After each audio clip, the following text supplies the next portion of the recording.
Praise the Lord. நல்லா இருக்கிறீங்களா? இன்னைக்கு கூட நம்ம பேதுரு அண்ணாச்சியோட காரியங்களை குறித்து நம்ம பார்க்க போறோங்க. ஏற்கனவே எல்லாருக்கும் தெரியும் அப்படின்னு சொல்றீங்களா? இதுல சின்ன சின்ன நுணுக்கங்கள் இருக்கு, அதை பத்தி நம்ம பார்க்க போறோம். மத்தேயு 14வது அதிகாரத்துல 25வது வசனம் பாருங்க. இரவில் 4ஆம் மணி சாபத்துல இயேசு கடல் மேல நடந்து அவரிடத்தில் வந்தார்.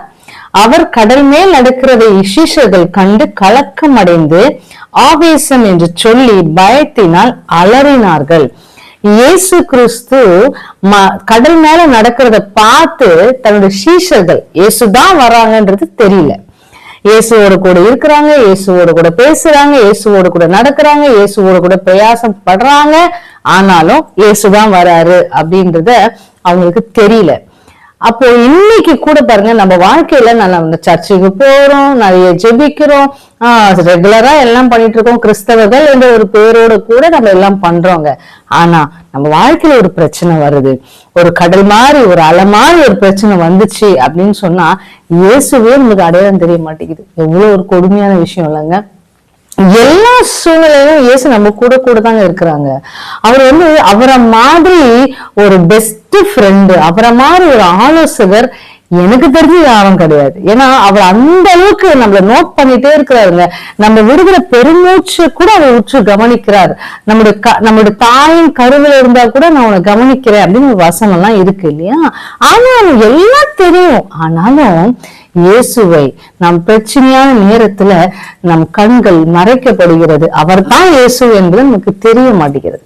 இங்க பாருங்க, உடனே இயேசு அவர்களோடு பேசி திடன் கொள்ளுங்கள்.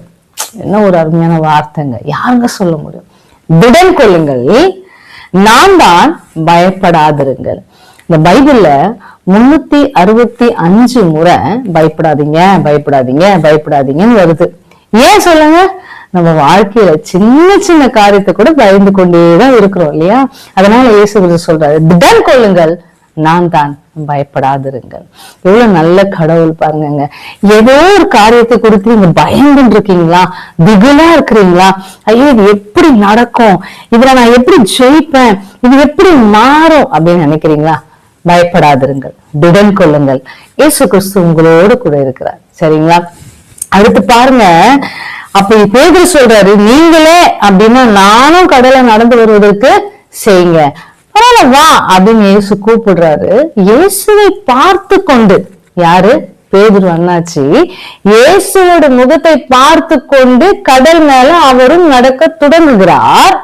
இதை பார்த்த சீஷர்களும் கொஞ்சம் அப்படி திகிலதான் மாறுறாங்க. ஏன்னா கடல் உள்ள போயிட்டு அவ்வளவுதான்.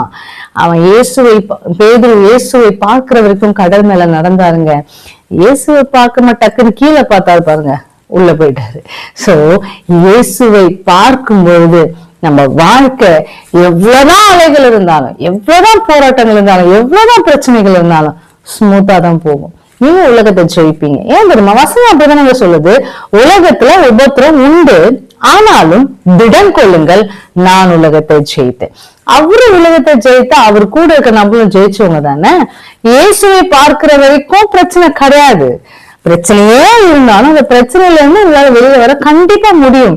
ஆனா இயேசுவை பார்க்காமல் கீழையோ உலகத்தையோ நபர்களையோ நண்பர்களையோ உறவுகளையோ பணத்தையோ தாளந்தையோ திறமையோ வேலையோ நம்ம பார்க்கும் பொழுது நம்ம வாழ்க்கையில ஒரு சில தோல்விகளை நம்மளே அதை அனுமதிச்சுக்கிறோம்.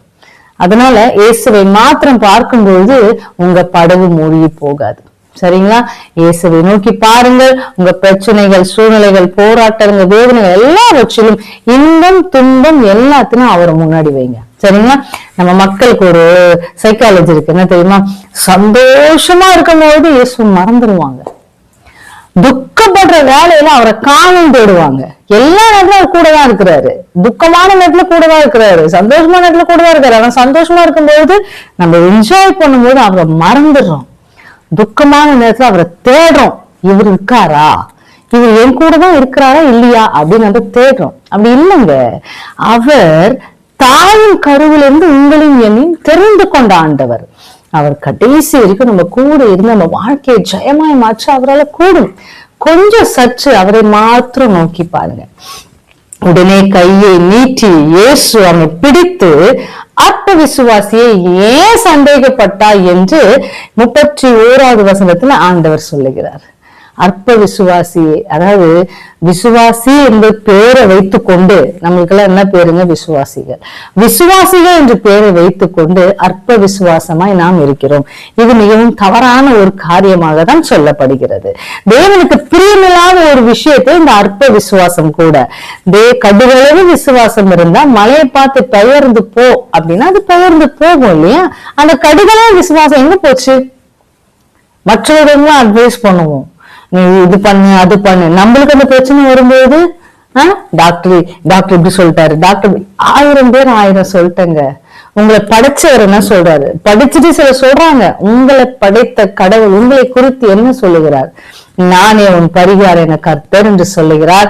வாதை உன் கூடாத்தை அணுகாது என்று சொல்லுகிறார். இந்த வார்த்தைகளை வைத்து நம்ம அவரை நோக்கி பார்க்கும் பொழுது உங்களோட வாழ்க்கை அது கடல் மேல நடக்கிற வாழ்க்கையாய், ஜெயமான ஒரு வாழ்க்கையாய் மாறும். May God bless you.